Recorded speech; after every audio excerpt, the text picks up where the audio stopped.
Brayden, congratulations, man. We appreciate you being with us. You threw something up on Instagram before you got here, and you said, it can't storm forever. You remember putting that up there? Yeah. Okay, so that was kind of like your first 5 games while you got more comfortable. Explain the last 5 games for you, how confidence and comfort now are part of your game.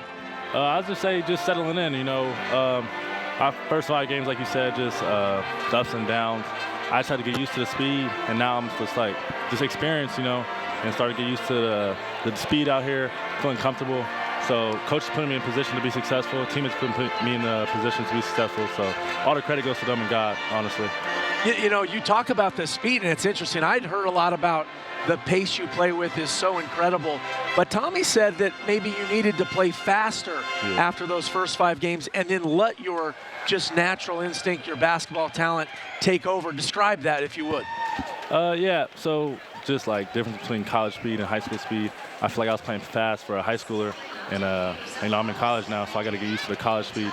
So the first 5 games, I was just, I was playing like, in my head I was playing fast, but in his head I was playing slow, so I had to pick it up, and I just get comfortable out there, honestly. Well, your real coming out party was that Alabama game. You had 28 in that game. Take me through the second half. What were your feeling, what was going through your mind as it felt like, when I watched it, I thought you hit maybe 10, 12 three-pointers, all step backs, beautiful shots. Walk me through that second half. My teammates just trusted me, the veterans, Deli, JB, Mo, and coaching staff, they told me that they're going to live with and die with my shots. And because I was open, it wasn't falling in the first half. So second half, I just stayed consistent, kept shooting, stayed confident, and they fell, and then that was all that. So the word is confidence. It's interesting. I asked your head coach about how do you balance it between, and I'm not doing 6'7", I apologize. How do you balance it between confidence and hunger, right? Doesn't that make sense? You want to, like, I watched you guys at shoot today. You're a confident bunch, not cocky. You guys know what you're doing and you work hard. Talk to me a little bit about that hunger. How do you hang on to the hunger to go along with that confidence? I just say, honestly, the hunger comes from I feel like even though we're number 1, I feel like we're still underlooked because, like, everybody still thinks Michigan should be number 1. But I feel like at the beginning of the year, nobody thought we'd be where we're at right now. So that, and we all, feel like we all have small circles and we all trust one another.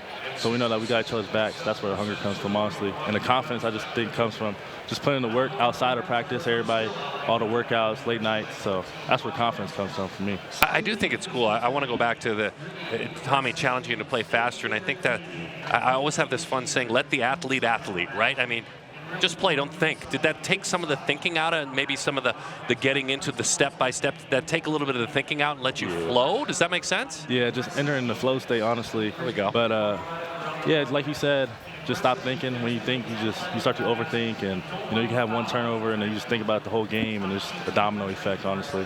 So I feel like when he says not to think, just go out there and play basketball, honestly. We're doing a podcast now. We're going to keep you for this long. This is a podcast. Go ahead. Well, I was going to say, I love what you just said about your circles because, a lot of people say, you're number 1 now. You're going to be seeing all that. People tell you all the time.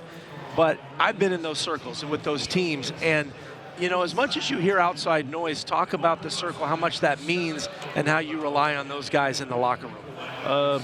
Honestly, it's simple. Just keep your circle small. These are the same guys that was with us when we was 0-0. The same guys that was with us when we were 5-0. Honestly, our circles are small. Never get too high, never get too low. And yeah, honestly, that's the truth.